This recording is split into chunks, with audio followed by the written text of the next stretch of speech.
What's up, movie fans?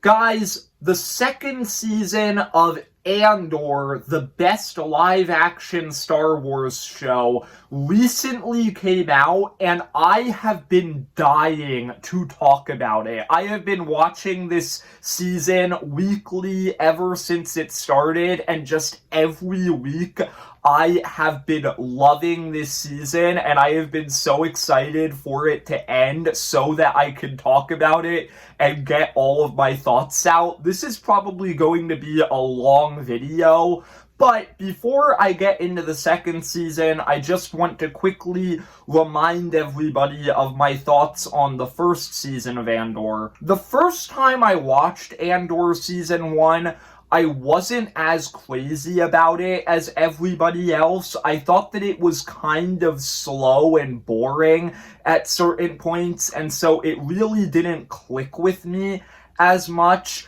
But then I re-watched the season about a year after it came out. I was kind of baffled by my thoughts on this show when I watched it the first time, because the second time I watched it, I loved it. And ever since then, it has kind of become one of my favorite pieces of Star Wars media ever, and I have just been very confused with why I didn't like it the first time around. I would say that my first review of the season is probably one of my least favorite videos that I have ever done on my channel, because I just look back on it and I think that everything that I said in that video was just completely wrong. But my second review of Andor Season 1, the actual good one, ended up becoming my most viewed video on this channel. So that's pretty cool. But yeah, Andor Season 1 is just such an interesting, unique show, because it kind of looks at what living life as a normal citizen in the Star Wars universe is like. It's a very grounded, realistic show, and as a result, it makes you hate the Empire more than you ever have before, because it makes them come across like a cruel dictatorship. Every character in Season 1 of Andor is interesting. I loved all of their arcs, especially the main character, Cassian's, about him not really thinking that fighting back against the Empire has a point, and then over the course of the season, he ends up becoming a rebel. Andor Season 1 is fantastic, so I was very excited for Season 2. With that being said, what did I think about Andor Season 2 now that it has finally come out? For this video, I'm going to actually be going story arc by story arc, because Andor is split up into multiple different story arcs, and in Season 2, each story arc, which takes up 3 episodes, takes place a year apart from each other, so you have 4 different 3-episode story arcs in this season, all over the course of 4 years. So I figured the best way to talk about this season would be to talk about my thoughts on each of these story arcs individually. So let's get into it, starting with the first story arc of the season. This story arc starts off with Cassian. He is now working for the rebellion. He is undercover in an Imperial base, and he steals basically just an advanced TIE fighter that the Empire has built. There's this very fun sequence at the start of the episode where he is trying to find out how to fly it, and he's kind of struggling. But anyway, he takes the TIE Avenger to this one planet where he's supposed to meet a rebel contact, but instead he ends up getting caught in the middle of a turf war between this group of rebels who got stranded on this planet and have kind of gone a little bit insane, and they capture Cassian. He gets caught in the middle of this mutiny that's going on between them, And I'm just gonna be totally honest here. This entire storyline about Cassian being captured by these crazy rebels, this was my least favorite part of Andor Season 2. I was not crazy about this storyline. I don't know, on paper, it's interesting. There's some fun moments in there. I like how Cassian is so much more competent than any of these rebel soldiers, and so he starts giving them advice and kind of leading them, even though he's supposed to be their captive. That was kind of funny, but in general, I just thought that the extent of the incompetence that these rebel soldiers had was kind of a little bit too goofy and silly for this show, and I just really didn't find their arguments with each other to be that fun. However, this storyline does end with a pretty cool reveal that the planet that Cassian was stranded on this whole time was actually Yavin 4, the iconic planet from the very first Star Wars movie, and then also Rogue One and Rebels, where the Rebels set up their base. So yeah, that was a pretty cool reveal, but still, I did not like this storyline that much. But fortunately, there's a ton of subplots in this first story arc that I liked a lot more. First up, there's the survivors of the Ferrix riot from the end of Season 1, Bix, Brazo, and Willman, who are off in hiding on this one farm planet, and there's this entire subplot in this first story arc about them trying not to be discovered by the Empire. I thought that story arc was pretty interesting. It was pretty tense. I was actually worried for these characters at certain points, especially in one scene in particular where Bix almost gets sexually assaulted by an Imperial officer. That scene actually created a lot of controversy online because a lot of people were saying, oh, they can't introduce sexual assault into Star Wars. This is a kids franchise. What are they doing? And to that I say, that's dumb. Andor is literally the adult Star Wars show. Like, that's the entire point of this show. It's a realistic, grounded Star Wars show for adults. I don't see a problem with having this storyline in the show, and I thought that this scene was actually one of the most tense scenes in the entire season. And it just makes you hate the Empire even more. So I really did not see a problem with this scene, and I thought that the controversy was kind of dumb. Anyway, the story arc eventually ends when Cassian ends up coming to this farm planet in the TIE Avenger after escaping from the rebel soldiers on Yavin, and he helps rescue Bix and Willman. However, Brazo is unfortunately killed, which I thought was pretty sad since he was just a pretty kind character throughout Season 1 and this first story arc in Season 2. Anyway, there's another subplot about Dedra that I thought was fascinating, where she is at this meeting with a bunch of other Imperial officers, including Krennic, the main villain of Rogue One, who returns in this season, which I thought was pretty cool. And this entire subplot kind of introduces what I would say is kind of the main plot line of this season, and that is the Gorman plotline.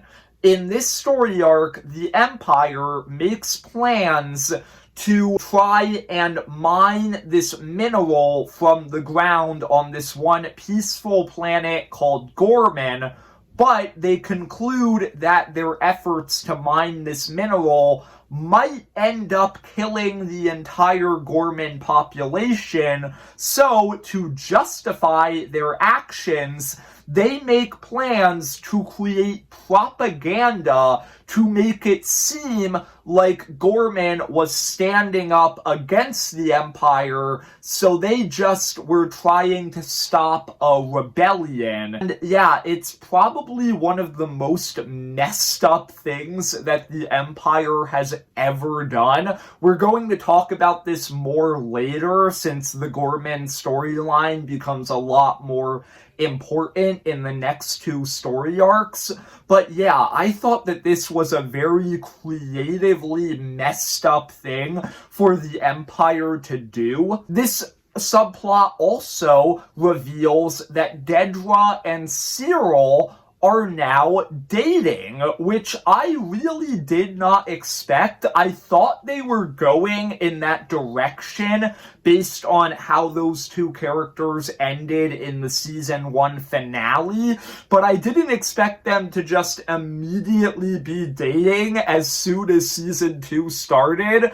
But I think that their relationship is a ton of fun, because these are two very serious, very evil people, yet they also kind of fit together. Like, they're way too stern to show their feelings for each other, but at the same time, you can kind of tell that they do genuinely care about each other. Yeah, that was just a fun plotline to see the two main villains of this show ending up together, and I thought that it was fun, especially in this first storyline. And the final subplot in this first story arc in Andor Season 2 is about Mon Mothma, and it is easily my favorite part of this first story arc, as in this story arc, after Season 1 ended with Mon Mothma basically being forced to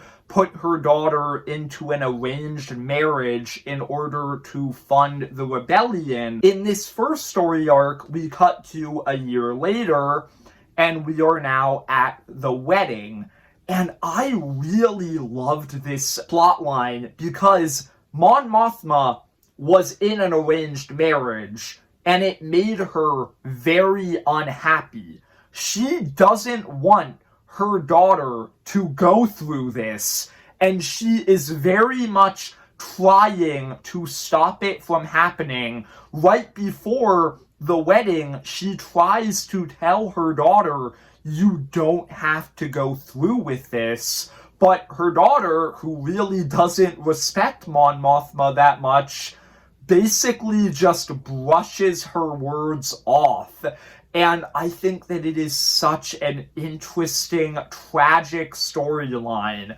And then the other thing that happens in this subplot is Mon Mothma learns that Tay Koma, her friend from Season 1, who helped her fund the rebellion, is planning on selling her out to the Empire, and she tries to talk about it peacefully with him, but Luthen is at the wedding, and Luthen doesn't care about solving the situation peacefully, so he has Tay Koma killed. I absolutely love this scene because Mon Mothma realizes what Luthen is going to do and has to basically hide her sadness by just putting on a show and dancing and drinking with everybody else at the party. And it's just such a well done scene.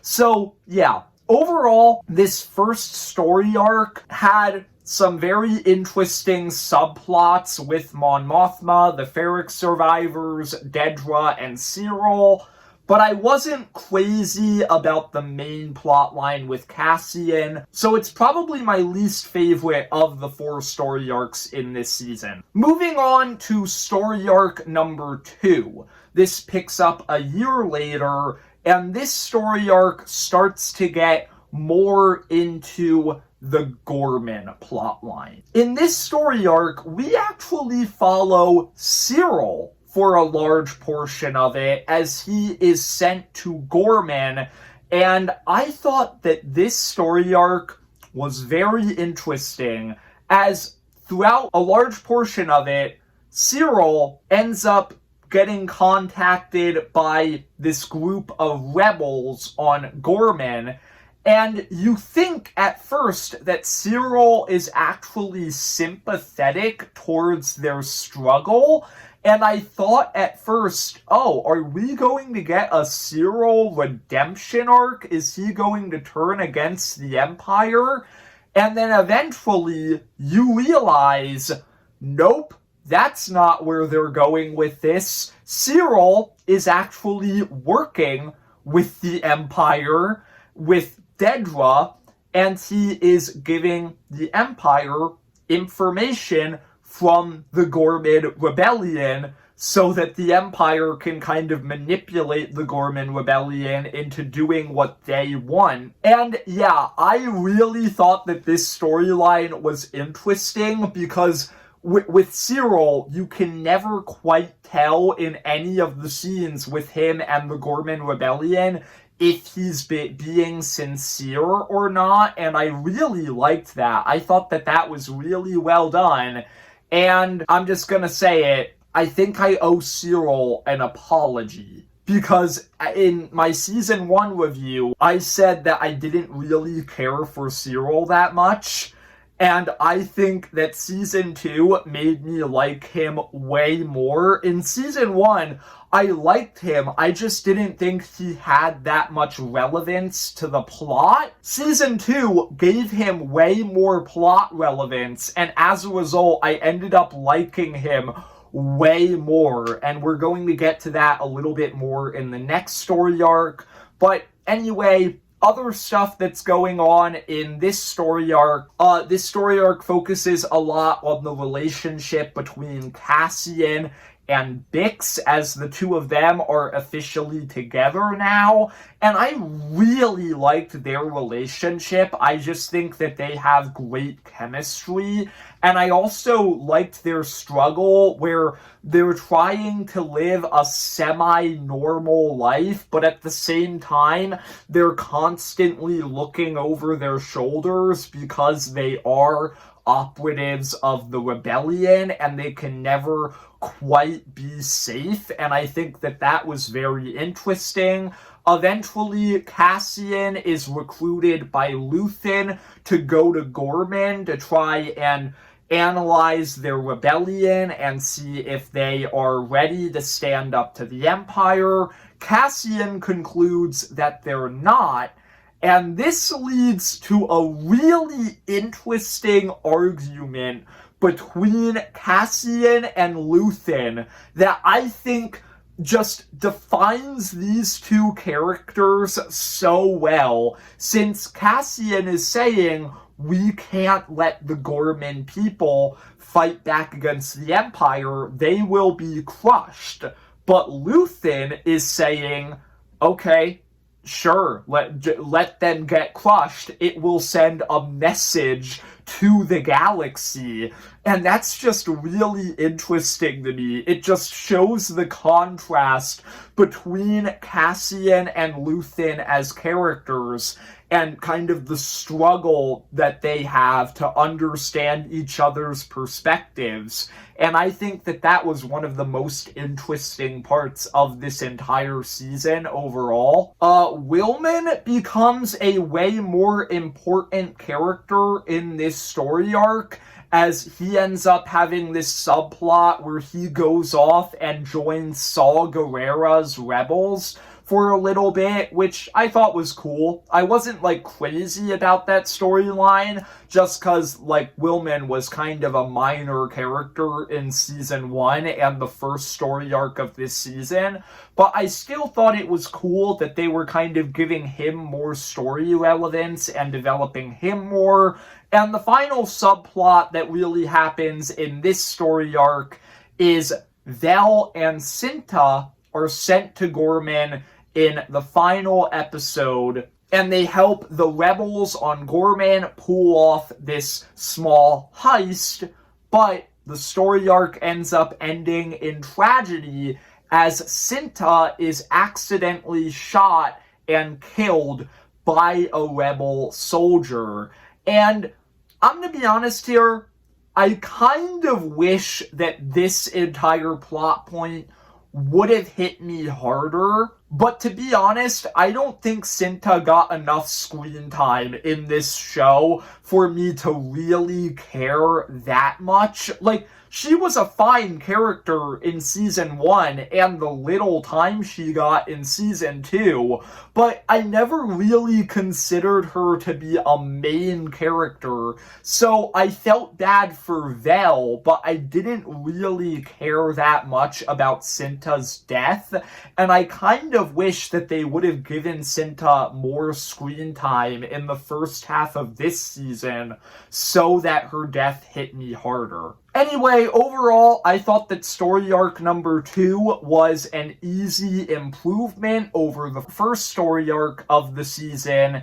And now we get into story arc number 3. In my opinion, this is where the season peaks. I loved this story arc. In this story arc, you get the payoff to the Gorman plotline. The first 2 story arcs of the season set up that the Empire has some sinister plans for this planet Gorman, and in this story arc, all of that gets paid off as the Empire ends up massacring the people of Gorman in this absolutely brutal sequence. And like I said, I think this is one of the most evil things that the Empire has ever done, and it made me really hate them. It is just so cruel. They manipulated a situation in order to justify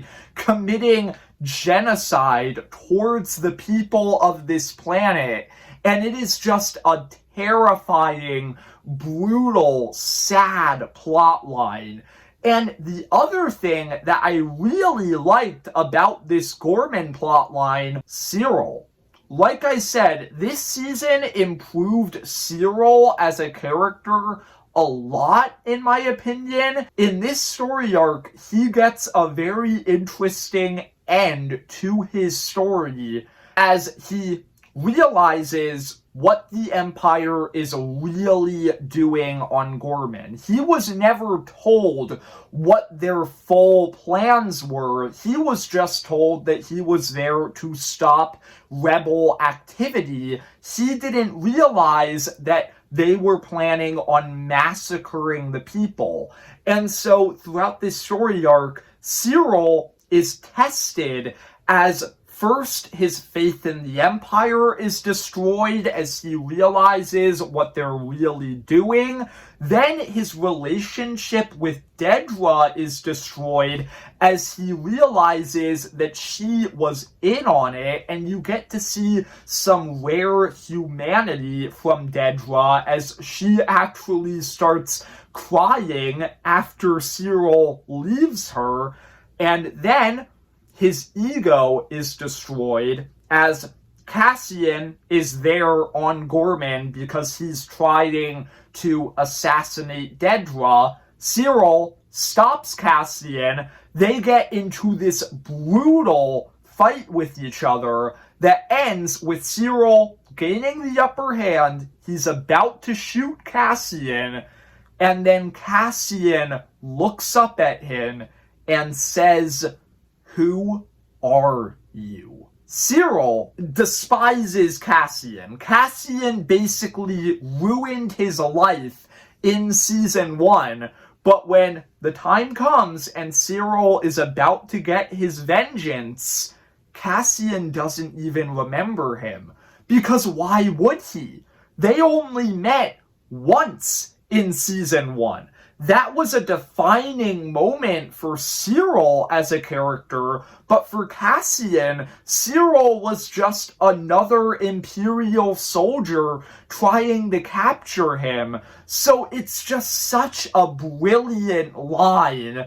And then Cyril has a split-second hesitation because of that line, and then he is shot in the head by the leader of the Gorman Rebellion and killed. And that is the end of Cyril Karn. I think that Season 2 made Cyril a way more interesting character because it basically painted him as a loyal Imperial patriot who only realized how evil the Empire really was when it was too late. And that's just so interesting to me. And then in the final episode of this story arc, you get this absolutely brilliant speech from Mon Mothma where she goes into the Senate, and in this super satisfying moment, she calls out Emperor Palpatine by name and calls him a monster. And then you get this really awesome extraction mission where Cassian has to go in and save Mon Mothma, and I just thought that that entire sequence was a ton of fun. And then finally, this story arc ends with this super sad scene where Cassian returns to Yavin 4, traumatized by the Gorman Rebellion, and he tells Bix that he's planning on leaving the rebellion so that the two of them can be together. And Bix, who doesn't want Cassian to jeopardize his potential so that they can be together, leaves in the middle of the night, leaves him a message, and tells him that when they have won and they have beaten the Empire, the two of them can be together. And that's just so sad because obviously we've all seen Rogue One and we know that's not going to happen.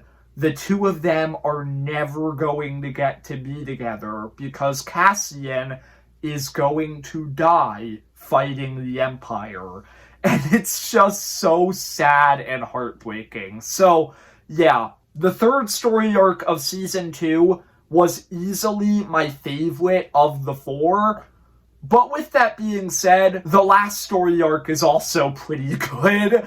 This was easily my second favorite story arc. So this last story arc is basically all about bridging the gap between Andor and Rogue One, as this story arc starts with Luthen learning about the Death Star from his Imperial contact from Season 1, Lonnie, and he learns about all of this information about the Death Star, and he also learns that Dedra has discovered who he really is.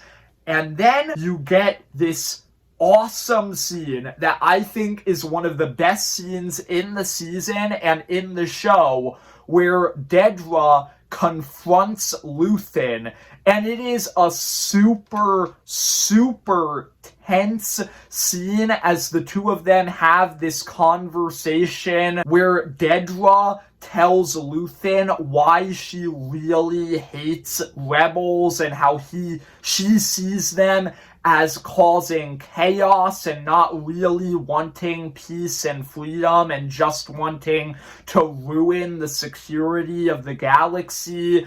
And then it ends with Luthen stabbing himself to prevent himself from being interrogated.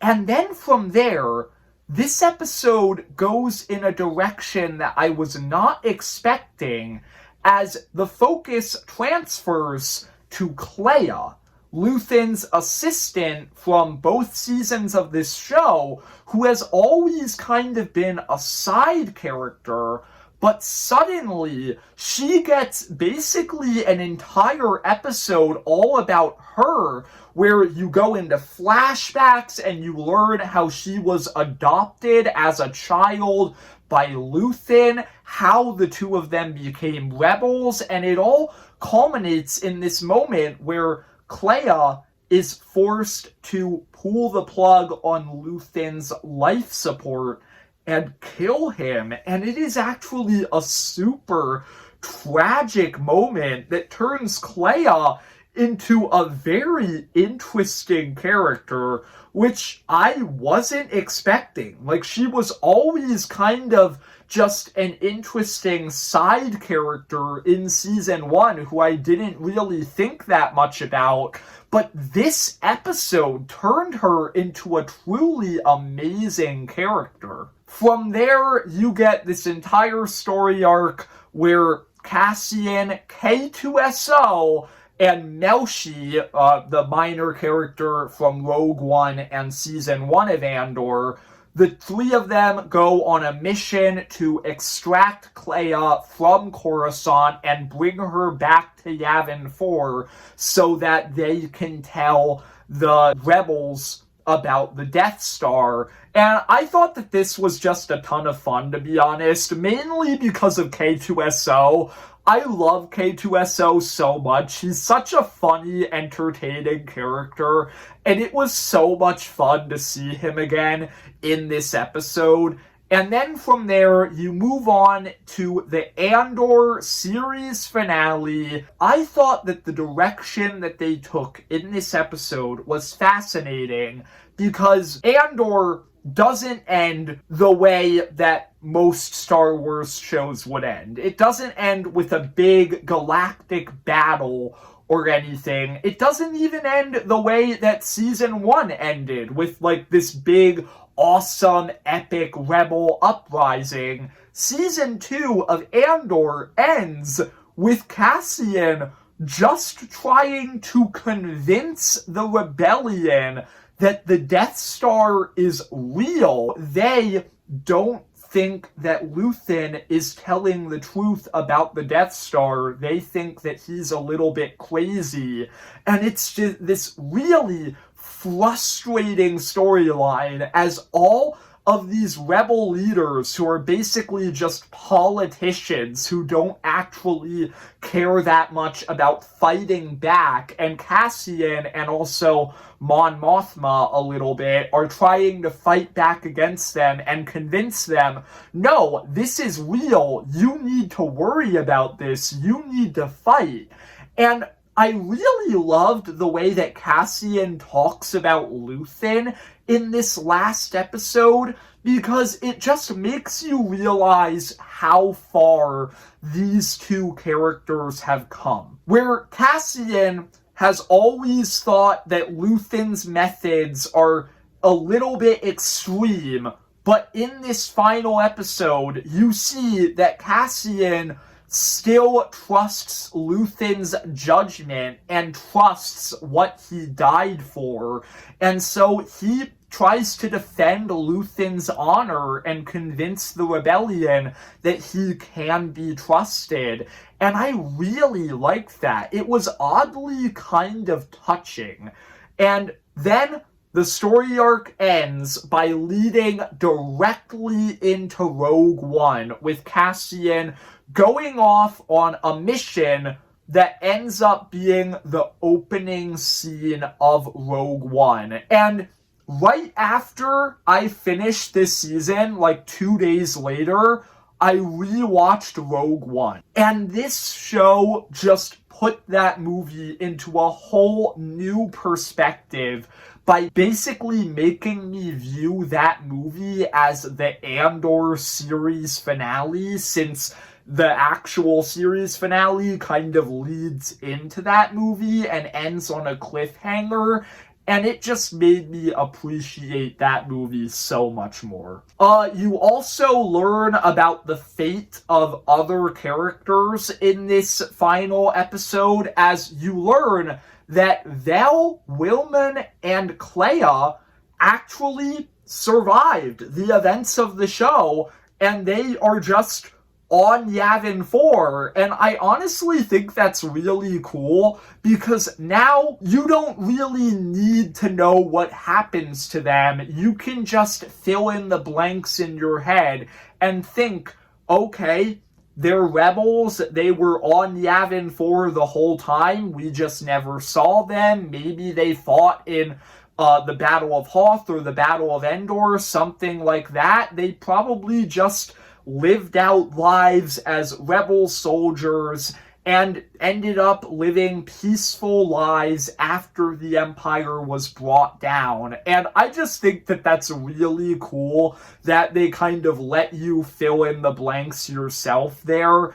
And I really like the fate that they give Dedra at the end of this show, as you just get this quick little shot where you see that Dedra is in an Imperial prison similar to the one on Narkina 5. And that's just so cool. Like, that is such a cool fate for her to have, since she devoted her entire life to the Empire, and she ended up messing up, and the Empire doesn't tolerate failure, so they gave her the cruelest punishment possible, and it's the one that she deserves. That was just a really cool reveal. I loved that. And the final shot of the season shows Bix having escaped back to the farm planet from the beginning of the season,